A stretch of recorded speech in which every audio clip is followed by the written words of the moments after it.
Objet nombre, SCP-72. Pied du lit.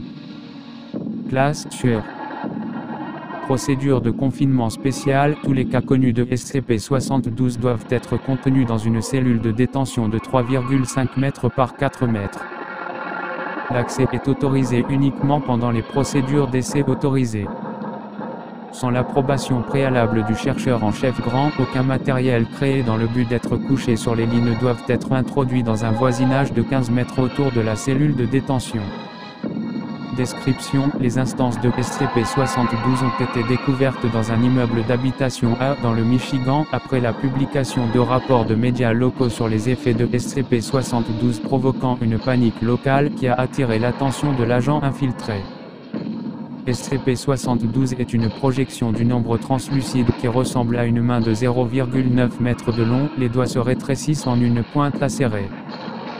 Un enregistrement détaillé de SCP-72 est difficile car il ne se manifeste pas au-delà d'un niveau d'éclairage de plus de 5 lux. Les instances de SCP-72 n'ont été observées que lorsqu'un homme ci-après dénommé le sujet entre en sommeil profond alors qu'il se trouve dans un lit infecté par SCP-72 et laisse un ou les deux pieds exposés à l'air libre.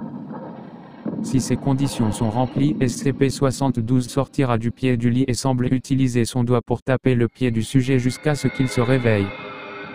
Les sujets ont rapporté que, à ce stade, ils ont été incapables de se déplacer, présentant des symptômes similaires à la paralysie du sommeil. Cela continue aussi longtemps que SCP-72 est visible. SCP-72 utilisera ensuite ses doigts pointus pour couper des portions de chair sur les parties exposées des pieds du sujet. Il rentrera à l'intérieur du lit entre chaque retrait et émergeant sans le matériel collecté. Cela continuera jusqu'à ce que SCP-72 aura pris toute la portion des pieds exposés, s'arrêtant à la cheville. Bien que les sujets exposés à SCP-72 signalent que ce processus soit extrêmement douloureux, les effets paralysants rendent incapables de crier ou appeler à l'aide.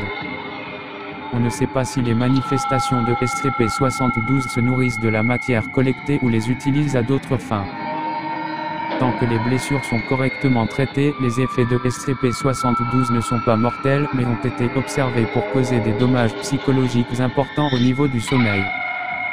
Il y a aussi un effet secondaire, tout lit dans un voisinage d'environ 10 mètres d'un lit qui manifeste les effets de SCP-72 sera également l'hôte d'une instance de SCP-72. La destruction d'un lit affecté par SCP-72 ne révèle pas de présence anormale et aucune trace de matériel biologique prélevé chez des sujets. Addendum. Liste des objets SCP-72 connus. SCP-72-1-2 et -3, récupérés à partir d'un complexe d'appartements, 3 grands lits doubles étaient situés à moins de 10 mètres l'un de l'autre. SCP-72-4, un lit king size à baldaquin contaminé par SCP-72 pendant un séjour au site de stockage temporaire d'objets anormaux. SCP-72-5, un sac de couchage présenté à SCP-72-1 pour des tests. Lorsque D2191 est entré en sommeil profond, l'objet a donné supprimé. SCP-72-5 n'est pas recommandé pour les essais à l'avenir.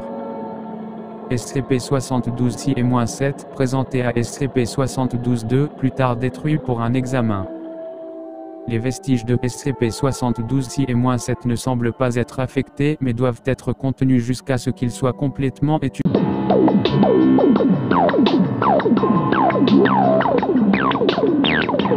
Yeah.